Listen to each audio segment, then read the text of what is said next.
Di sebalik cadangan untuk memperkenalkan dasar pekerjaan tetap kepada penghantar makanan dalam talian, mesej yang lantang daripada kalangan ribuan rider itu sendiri ialah itu bukan apa yang kami mahu. Rata-rata mereka yang ditemui FMT enggan dikaburi dengan skim gaji tetap, cuti tahunan dan kemudahan lain. Sebaliknya, mengingatkan kerajaan dan pihak berkenaan bahawa mereka adalah pekerja ekonomi gig, yakni pekerja yang tidak mahu terikat dengan sistem bermajikan maupun digelar rider bergaji tetap. Malah ramai menceburi ekonomi gig demi memiliki kebebasan waktu bekerja, lebih masa bersama keluarga, mempunyai masa untuk membentuk masa depan yang lebih cerah dan paling penting, meraih gaji yang jauh lebih lumayan. Kalau macam tu, baik kita orang kerja je macam kat dalam yang tempat-tempat kerja kita orang sebelum ni. Sebab tak ada masa dengan family, lepas tu nak kena ikut dulu semua tu. Kalau macam ni dah okey dah bagi kita orang. So tak payah macam dia nak buat benda tu yang jadi rumit lagi kat kita orang, nanti semua rider lagi memberontak. Dengan majikan kita agak terikat sikit lah. Nak MC pun macam fikir orang yang nak ganti kita punya tempat. So agak susah sikit lah berbanding rider ni. Waktu dia memang fleksibel. Kalau kita rasa macam kita dah ambil jadual dan kita ada emergency case, kita break je. So break, lepas break kalau kita nak masuk balik pun boleh. So tak ada terikat pun. Status pekerjaan tetap kepada rider menjadi polemik selepas wujud ura-ura dasar serta polisi ekonomi gig akan dikaji, diperketat, malah 3 rang undang-undang akan dibincangkan di Parlimen kelak. Hakikatnya, walaupun dihimpit beberapa masalah, ramai rider tanpa terikat kepada terma kerja tetap ataupun mempunyai kelulusan pendidikan tinggi mampu meraih pendapatan antara RM4,000 hingga RM7,000 sebulan. Gaji yang kita dapat untuk under majikan tu tak sama dengan payment rider.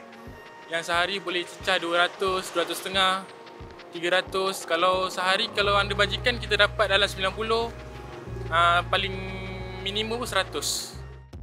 Mereka adalah sebahagian daripada 400,000 penghantar makanan atau rider dalam talian yang menjadi segmen penting dalam ekonomi gig negara dan memacu syarikat-syarikat gergasi seperti Grab dan Foodpanda.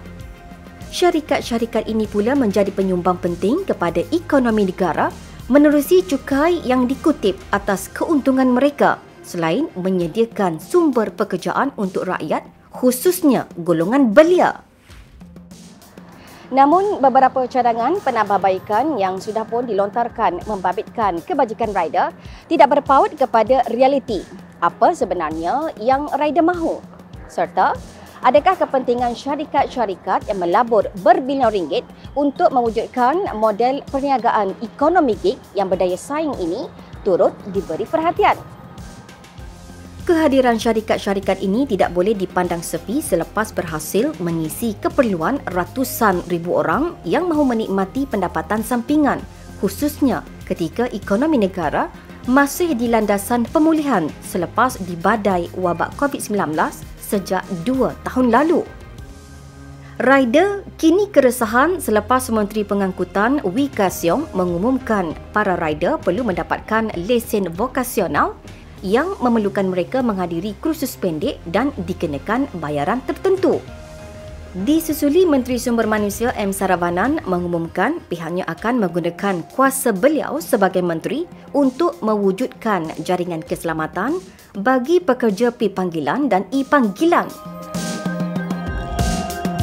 Apa kita panggil ada setengah-setengah pekerja tu mereka tidak mahu hilang kebebasan dan keanjalan seperti mana yang mereka ada sebelum ni. Tidak perlulah disekat dan menghalang kebebasan yang mereka dah ada sebelum ni dengan menukar ataupun dengan mencadangkan untuk menjadikan ia sebagai satu sistem bermajikan ataupun pekerjaan tetap. Saya rasa lebih baik mereka bekerja dalam sektor yang mempunyai bermajikan.